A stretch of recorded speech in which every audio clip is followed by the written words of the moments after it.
ونصلي ونسلم على رسوله الكريم أما بعد فأعوذ بالله من الشيطان الرجيم بسم الله الرحمن الرحيم يا أيها الذين آمنوا لا تتخذوا اليهود والنصارى أولياء صدق الله العظيم وصدق رسوله النبي الكريم ونحن على ذلك لمن الشاهدين والشاكرين والحمد لله رب العالمين إن الله وملائكته يصلون على النبي يا أيها الذين آمنوا صلوا عليه وسلموا تسليما اللهم صل على محمد وعلى آل محمد كما صليت على إبراهيم وعلى آل إبراهيم إنك حميد مجيد اللهم بارك على محمد وعلى آل محمد كما باركت على إبراهيم وعلى آل إبراهيم إنك حميد مجيد میرے انتہائی واجب الاحترام دوستوں، ساتھیوں، عزیزوں اور سننے والی میری محترم ماں اور بہنوں، آج 24 دسمبر ہے اور آنے والا کل بروز ہفتہ 25 دسمبر ہوگا۔ 25 دسمبر عیسائیوں کے ہاں ایک تہوار اور عید کا دن ہے۔ بقول ان کے قول کے مطابق حضرت عیسیٰ کی ولادت 25 دسمبر کو ہوتی ہے، اس وجہ سے وہ 25 دسمبر اپنے ہاں عید کا دن مناتے ہیں۔ اگرچہ شریعت کی نگاہ میں غلط ہے، ناجائز ہے، حرام ہے، جو کچھ بھی وہ کر رہے ہیں شرعی طور پہ اس کی اجازت نہیں ہے۔ میں بھی ساری باتیں آپ کے سامنے کھولتا ہوں۔ سب سے پہلے حضرت عیسیٰ علیہ السلام کا تذکرہ کروں گا، اور بلکہ ان سے بھی پہلے حضرت عیسیٰ کی ماں مریم کا تذکرہ بھی کروں گا۔ عیسائی حضرت عیسیٰ کو اتنا نہیں مانتے جتنا مسلمان مانتے ہیں۔ یہودی حضرت موسیٰ کو اتنا نہیں مانتے جتنا مسلمان مانتے ہیں، بلکہ یہودی تو موسیٰ کی توہین کرتے ہیں، عیسائی تو عیسیٰ کی توہین کرتے ہیں۔ نبیوں کو جو مانتے ہیں وہ صرف اور صرف مسلمان ہی مانتے ہیں، اور مسلمان ہونے کے لیے ضروری ہے حضرت آدم سے لے کر جناب رسول اللہ صلی اللہ علیہ وسلم تک تمام نبیوں کو مانے، سب کا احترام کرے۔ کسی ایک کی بھی توہین کرنے والا مسلمان ہو سکتا نہیں ہے۔ حضرت عیسیٰ بڑے مقام اور مرتبے والے نبی ہیں۔ حضرت عیسیٰ کو اللہ نے بے شمار معجزات سے نوازا ہے، بڑے ہی مقام اور مرتبے والے۔ اس کی بات شادی کریں، اس کی کلی جہاں پہ لگی ہے بس ان بٹنوں کو چھیڑنا، دوسرے کو نہیں چھیڑنا۔ حضرت عیسیٰ بڑے مقام اور مرتبے والے نبی ہیں، اور عیسیٰ کی ماں بھی بڑے مقام اور مرتبے والی ہے۔ حضرت عیسیٰ کی ماں مریم ہے، اور مریم کی ماں کا نام، عیسیٰ کی نانی کا نام حنا ہے، اور عیسیٰ کے نانا کا نام عمران ہے۔ یہ وہی عمران ہے جس کا تذکرہ اللہ نے قرآن میں کیا اور جس کے نام پہ پوری سورت آل عمران نازل ہوئی۔ عیسیٰ کی ماں حنا نے منت مانگی، اے اللہ میرے ہاں جو بچہ پیدا ہوگا اس کو مسجد اقصی بیت المقدس کی خدمت کے لیے وقف کر دوں گی۔ جب عیسیٰ کی ماں مریم ابھی ماں کے پیٹ میں تھی، اس نے منت مانگی، اے اللہ میرے ہاں جو بچہ پیدا ہوگا اس کو تیری خدمت کے لیے، بیت المقدس کی خدمت کے لیے وقف کر دوں گی۔ لیکن جب ہوئی بچی تو مریم کی ماں کہنے لگی، رب انی وضعتها انثی، اے اللہ یہ تو لڑکی ہوئی ہے، میں نے منت مانگی تھی اس کو مسجد اقصی کے لیے اللہ وقف کر دوں گی، یہ تو لڑکے کی بجائے لڑکی ہو گئی ہے۔ اللہ نے جواب دیا واللہ اعلم بما وضعت، اللہ خوب جانتے ہیں تو نے جو بھی جنا ہے، ولیس الذکر کالانثی، یہ ہے تو لڑکی لیکن یہ عام لڑکیوں کی طرح نہیں ہے، اس کا مقام اور مرتبہ اتنا اعلیٰ ہوگا کہ بڑے بڑے لڑکے بھی بڑے بڑے مرد بھی اس سے نیچے ہوں گے، یہ مقام اور مرتبے میں ان سے اونچی ہوگی۔ کس کی بات کر رہا ہوں؟ حضرت مریم، بولو حضرت مریم کی۔ اور کون ہے یہ مریم؟ عیسیٰ کی والدہ۔ اب بتاؤ ہم عیسیٰ کو مانتے کہ نہیں مانتے؟ ہم عیسیٰ کو تو کیا ان کی ماں مریم کو بھی مانتے ہیں، اور ان کی ماں مریم کی ماں حنا کو بھی مانتے ہیں، مریم کے باپ عمران کو بھی مانتے ہیں۔ ہم تو ساروں کو مانتے ہیں۔ مسلمان ہوتا ہی وہ ہے جو ساروں کو مانے، کسی ایک کا بھی انکار کرنے والا مسلمان نہیں ہو سکتا۔ تو منت مانگی اللہ بچہ ہوگا تیری مسجد کے لیے وقف کر دوں گی، یہ تو بچی ہوئی ہے۔ اللہ نے فرمایا کہ مریم پریشان نہ ہو، یہ بچی تو ہے پر عام بچیوں کی طرح نہیں ہے، اس کا مقام اور مرتبہ بہت زیادہ ہے۔ اے مریم تو اسی کو وقف کر دے مسجد کے لیے۔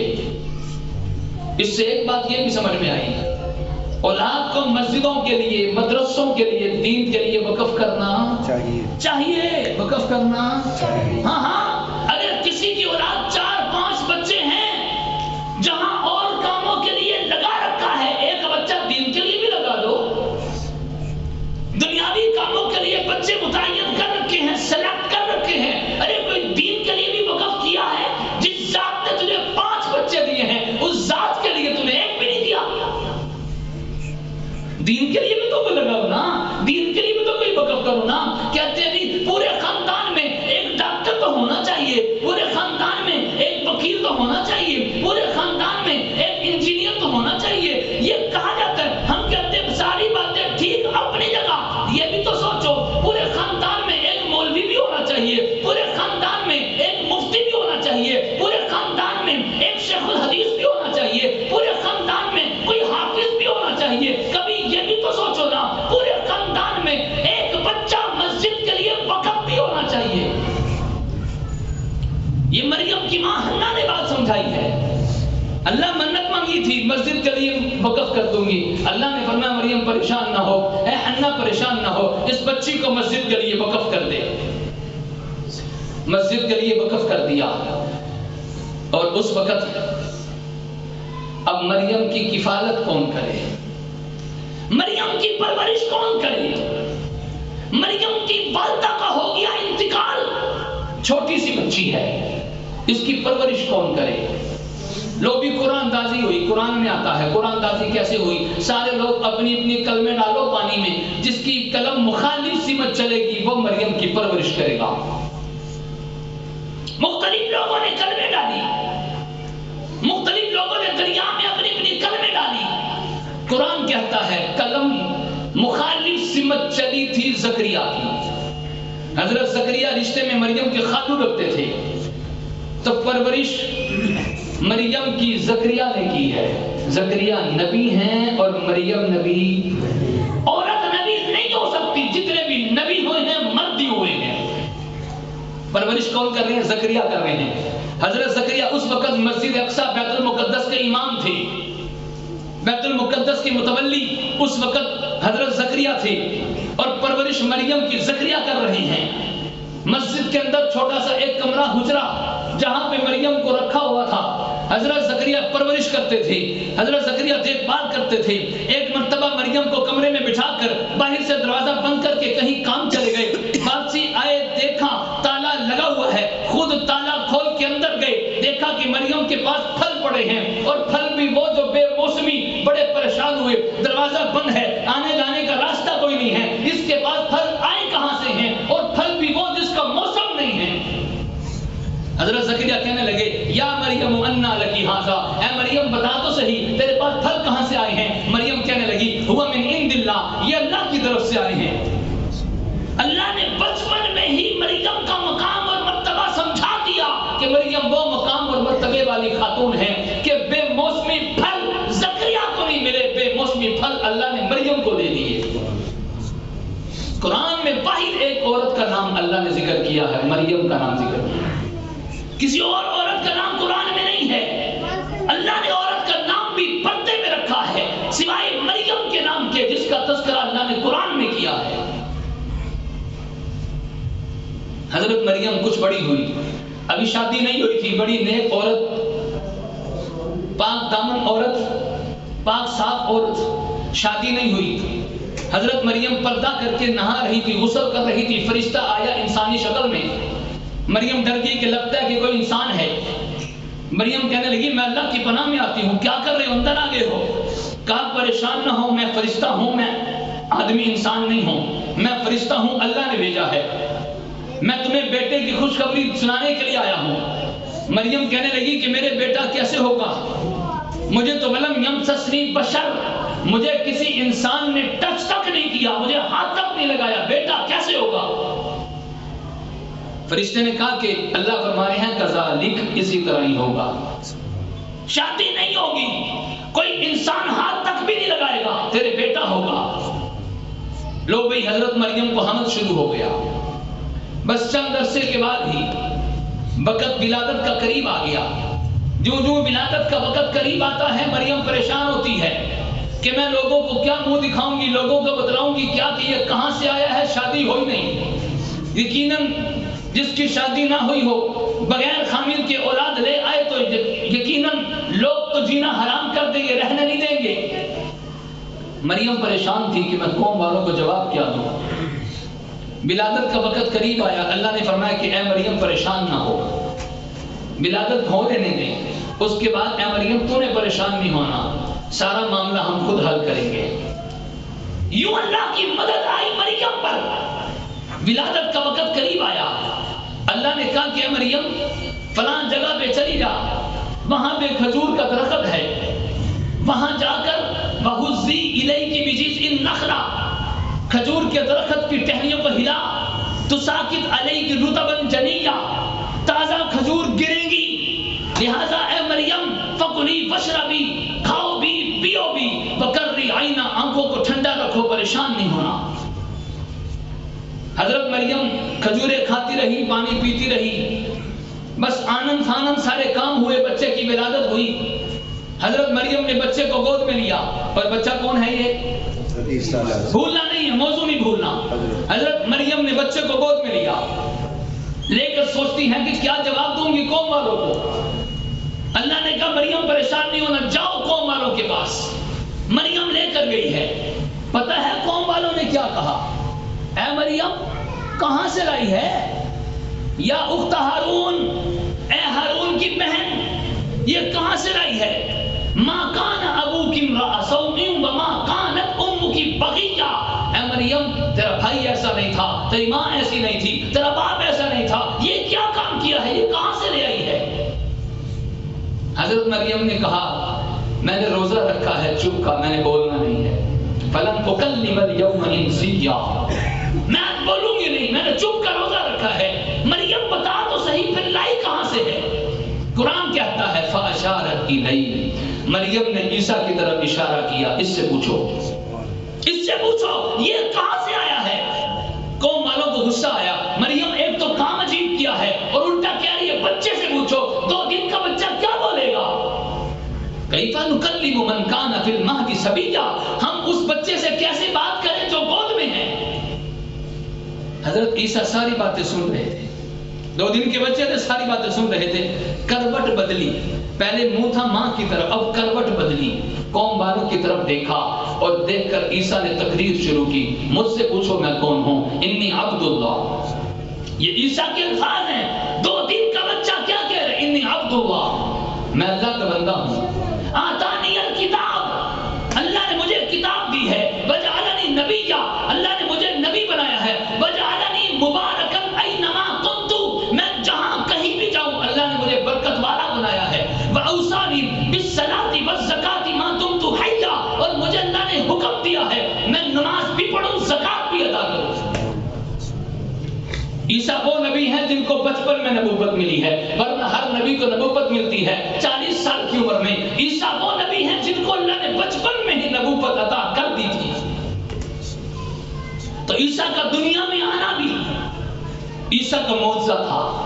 عیسیٰ کا 2 دن کے بچے کا کلام کرنا بھی عیسیٰ کا معجزہ ہے.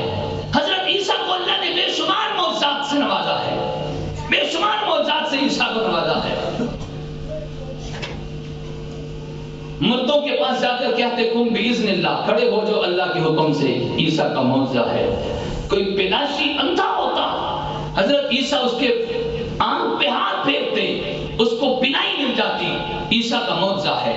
کسی کے جسم پہ کوڑ اور برس اور پھل بیری کا مرض ہوتا، حضرت عیسیٰ جسم پہ ہاتھ پھیرتے، شفا مل جاتی. عیسیٰ کا معجزہ ہے. کوئی گھر سے کیا کھا کر آئے ہیں، گھر میں کتنا چھوڑ کر آئے ہیں، عیسیٰ اللہ کے حکم سے بتا دیتے تھے. عیسیٰ کا معجزہ ہے. اللہ نے بے شمار معجزات سے نوازا. اسی طرح مٹی کا پرندہ بنا کے پھونک مارتے، زندہ ہو کے اڑنا شروع ہو جاتا. عیسیٰ کا معجزہ ہے.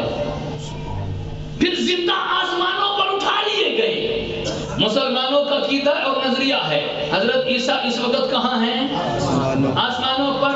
اگر کوئی شخص لا الہ الا اللہ کو مانتا ہے، محمد الرسول اللہ کو نہیں مانتا، سارے کہتے ہیں مسلمان نہیں ہیں، اس نے کلمے کا ایک جز مانا، دوسرا نہیں مانا، مسلمان نہیں ہے. اسی طرح اگر کوئی لا الہ الا اللہ کو مانتا ہے، محمد الرسول اللہ کو بھی مانتا ہے، لیکن محمد الرسول اللہ کو آخری نبی نہیں مانتا، وہ بھی مسلمان نہیں ہے. اسی طرح اگر کوئی لا الہ الا اللہ کو مانتا ہے، محمد الرسول اللہ بھی مانتا ہے، اور حضور کو آخری نبی بھی مانتا ہے، لیکن عیسیٰ کو زندہ آسمانوں پہ نہیں مانتا، وہ بھی مسلمان نہیں ہے.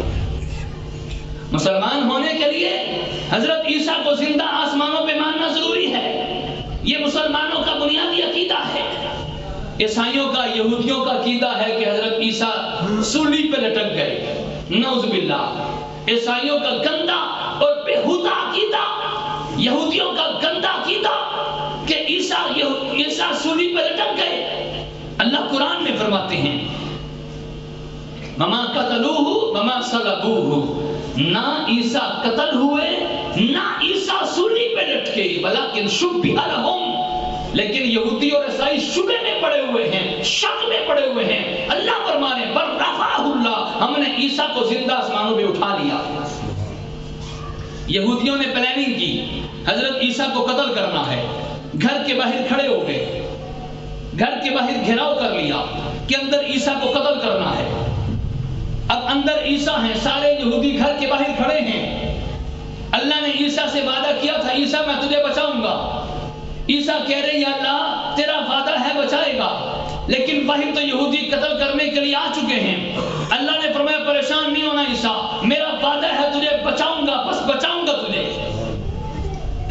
یہودیوں میں سے ایک بندہ اندر آیا، گھر کے اندر داخل ہوا. اس نے کہا پہلے قتل کرنے سے پہلے دیکھوں تو صحیح عیسیٰ اندر کرتے کیا ہے، کیا کر رہے ہیں، اٹھنا بیٹھنا کیا ہے، ان کا سارا حالات معلوم کر کے آؤں، جائزہ لے کر آؤں. وہ بندہ اندر آیا. اللہ نے اسی وقت عیسیٰ کو زندہ آسمانوں پہ اٹھا لیا اور اس بندے کی شکل اللہ نے عیسیٰ جیسی بنا دی. یہ ساری بات قرآن میں موجود ہے. اللہ نے اس بندے کی شکل عیسیٰ جیسی بنا دی. وہ بندہ اندر آیا، دیکھا عیسیٰ نظر نہیں آئے. باہر جا کے اپنی قوم کو کہنے لگا اندر عیسیٰ نہیں ہے. لوگوں نے کہا تو ہی تو عیسیٰ ہے. چونکہ اس کی شکل عیسیٰ جیسی بن چکی تھی، لوگوں نے کہا تو ہی تو عیسیٰ ہے. غصے میں کوئی اور چیز نہیں دیکھی، پکڑ کے قتل کر دیا، سولی پہ لٹکا دیا. اب سوچنے لگے اگر یہ عیسیٰ ہے تو ہمارا بندہ جو اندر گیا تھا وہ آیا کیوں نہیں؟ ہمارا بندہ اندر گیا تھا وہ کہاں ہے؟ اب اندر جا کے دیکھتے ہیں تو بندہ نہیں ہے. پھر باہر آئے، اس کا پورا جسم، پوری باڈی دیکھتے ہیں، ہاتھ پاؤں پورا جسم تو یوں لگتا ہے یہ انہی کا بندہ ہے، لیکن شکل دیکھتے ہیں تو عیسیٰ کی. اب کہتے ہیں یہ عیسیٰ ہے تو ہمارا بندہ کہاں؟ اگر یہ ہمارا بندہ ہے تو عیسیٰ کہاں؟ چونکہ یہ بات بھی کنفرم تھی کہ عیسیٰ اندر موجود ہے. اس کو اللہ نے قرآن میں بیان کیا ہے وما قتلوہ، انہوں نے عیسیٰ کو قتل نہیں کیا. وما صلبوہ، انہوں نے عیسیٰ کو سولی پہ نہیں لٹکایا. ولکن شبہ لہم، وہ عیسیٰ کے بارے میں شبہ میں پڑے ہوئے ہیں، اور جب تک وہ قرآن کو نہیں مانیں گے شبہ میں پڑے رہیں گے. قرآن نے مسئلہ حل کر دیا کہ اللہ فرما رہے ہم نے عیسیٰ کو زندہ آسمانوں پہ اٹھا لیا ہے. عیسیٰ کا زندہ آسمانوں پہ اٹھایا جانا عیسیٰ کا معجزہ ہے. قیامت کے قریب دوبارہ قیامت کی نشانی بن کے آئیں گے, ان کا آنا بھی معجزہ ہے. اب بتاؤ عیسیٰ کی اللہ نے کتنی شان بیان کی ہے قرآن میں. ہم کہتے ہیں عیسائیوں تم اپنے نبی کی توہین کرتے ہو. عیسائیوں کا عقیدہ اور نظریہ ہے ہم جو مرضی کرتے چلے جائیں, جھوٹ ہم بولیں, چوری ہم کریں, زنا ہم کریں, ڈاکہ ہم ڈالیں, ظلم زیادتی ہم کریں. عیسائیوں کا نظریہ ہے کہ ہماری طرف سے ہمارے نبی عیسیٰ کفارہ بن چکے ہیں, گناہ ہم نے کیا ہے, سزا عیسیٰ بھگت کے چلے گئے ہیں. یہ کن کا عقیدہ ہے؟ بولو کن کا عقیدہ ہے؟ عیسائیوں کا عقیدہ ہے. اور اللہ فرما رہے اے ایمان والو عیسائیوں کو یہودیوں کو کبھی دوست آپ نیٹ پہ دیکھتے رہتے ہو, کبھی قرآن کی توہین کرتے ہیں, قرآن کو پھاڑ کے پھینک دیا گیا, قرآن کو باسکٹ میں ڈال دیا گیا, قرآن کو جلایا گیا ہے, قرآن کی توہین کرتے ہیں. کبھی ہمارے نبی کے نعوذ باللہ خاکے شائع کرتے ہیں, نبی کی توہین کرتے ہیں. یہ کون لوگ ہیں؟ مسلمان نہیں ہیں, یہودی لوگ ہیں, عیسائی لوگ ہیں. تو اللہ نے ایمان والوں کو حکم دیا ایمان والوں ان کے طریقے پر ان کے ساتھ دوستی نہ لگاؤ, ان کے ساتھ رشتہ داریاں نہ قائم کرو, ان کے ساتھ قلبی تعلق نہ قائم کرو. اپنا رہن سہن تہذیب طور طریقہ سارے کے سارے کام ان سے الگ اور تھلگ کر لو. آج 25 دسمبر کے موقع پر مسلمان بھی عیسائی کو عید مبارک کہتا ہے. ہم اپنے تمام مسیحی برادری کو عید مبارک پیش کرتے ہیں. آج مسلمانوں کے سیاستدانوں نے جو صرف گلی کے سیاستدان, چوک چوراہے کے سیاستدان جن کو پوری دنیا میں اور جانتا کوئی نہیں ہے, صرف سیاست کو چمکانے کے لیے اسلام کے خلاف جملہ بولا جاتا ہے. ہم اپنے تمام مسیحی برادری کو, تمام مسیحی بھائیوں کو, ارے غیر مسلم بھائی نہیں ہو سکتا, اپنوں کو سینے سے لگاؤ, غیروں کو سینے سے نہ لگاؤ. اللہ نے قرآن میں یہ تو کہا ہے انما المؤمنون اخوہ, تمام مومن آپس میں بھائی بھائی ہیں. یہ نہیں کہا کہ عیسائی اور یہودی بھی ایمان والے کے بھائی بن گئے. اسلام یہ نہیں کہتا کہ ظلم کرو ان کے ساتھ, نہیں. اسلام نہیں کہتا کہ زیادتی کرو. پچھلا جمعہ اس موضوع پہ میں نے پڑھایا ہے کہ اسلام امن کا مذہب ہے. اسلام ہر ایک کے ساتھ امن اور سلامتی کا درس دیتا ہے, لیکن یہ مطلب بھی نہیں ہے کہ اسلام کہے کہ تم ان کی چیزوں کو اپنا لو. اسلام نے یوں کہا ہو ان کی مذہبی رسومات میں, مذہبی تہوار میں 25 دسمبر کے دن ان کو ذرا قریب کرنے کے لیے ان کے گرجوں میں, ان کے چرچوں میں جا کر کیک کاٹنا شروع کر دیں. ارے یہ کہاں کی مسلمانی ہے؟ آج کیسا مسلمان اپنے اسلام کو چھوڑ کر غیر مسلموں کے مذہب کے قریب ہوتا چلا جا رہا ہے. اور خصوصاً جو باہر کے ملکوں میں جو عیسائیوں کا ملک ہے اور وہاں پہ رہنے والے مسلمان ان کے مذہبی تہواروں میں شریک ہوتے ہیں. یاد رکھیے اگر کوئی جان بوجھ کے نہیں بھی ہوتا, ویسی مذاق میں بھی ہوتا ہے تب بھی غلط ہے. مذاق میں بھی ہو تب بھی بولو. ایک انڈیا کا واقعہ لکھا ہے. انڈیا کے اندر ہندوستان میں ہندو ہولی کا دن مناتے ہیں, ایک دوسرے پہ رنگ پھینکتے ہیں, یہ ان کا مذہبی دن ہے. ایک نیک آدمی, شریف آدمی, بزرگ آدمی پان کھاتے ہوئے جا رہے ہیں. راستے میں دیکھا کہ ایک گدھا جا رہا ہے. انہوں نے مذاق سے پان کی پچکاری گدھے کے اوپر ڈال دی کہ چلو آج تجھ پہ کسی نے رنگ نہیں ڈالا, میں ڈال دیتا ہوں. ان کے مرنے کے بعد کسی نے خواب میں دیکھا, کیا بنا؟ کہا اسی کام کی وجہ سے میری پکڑ ہو گئی. حالانکہ انہوں نے ہولی نہیں منائی تھی, لیکن ہندوؤں کے ساتھ مشابہت تو ہو گئی نا. تو اللہ یہی کہہ رہے ہیں اور رسول اللہ کا حکم یہی ہے من تشبہ بقوم فہو منہم. جو آدمی کسی کی مشابہت اختیار کرے گا کل قیامت کے دن حشر انہی کے ساتھ ہوگا. تو مسلمانوں کا حکم یہ کہ مسلمانوں تمہیں اللہ نے عیدیں 2 دی ہیں, عید الفطر اور عید الاضحیٰ, یہ تمہارے تہوار ہیں, تم ان کو مناؤ. اللہ نے ہمیں اوقات دیے ہیں. تہجد کا وقت بڑا فضیلت والا وقت ہے. رمضان کا مہینہ فضیلت والا مہینہ ہے. رمضان کے مہینے میں لیلۃ القدر بڑی فضیلت والی رات ہے. اللہ نے ہمیں ہمارا دین مکمل پورا کا پورا دین دیا ہے, پھر اپنے دین کو چھوڑ کر غیروں کی چیزوں کو اپنائیں. یہ تو ایسے ہی ہے اپنے گھر میں صاف ستھرا دودھ کو چھوڑ کر باہر گلی میں جا کر گٹر میں منہ مار لیں. ہمارے پاس پاکیزہ تہذیب ہے, ہمارے پاس پیارے پیغمبر کے پیارے طریقے موجود ہیں, تو مسلمانوں کو چاہیے اپنے پیغمبر کے طریقوں کو اپنائیں، غیر مسلموں کے طریقوں کو چھوڑ دیں۔ اللہ سے دعا اللہ تعالیٰ ہم سب کو صحیح سمجھ بھی عطا فرمائے، دین پہ عمل کی توفیق عطا فرمائے، آمین۔ باخر دعوانا الحمدللہ رب العالمین۔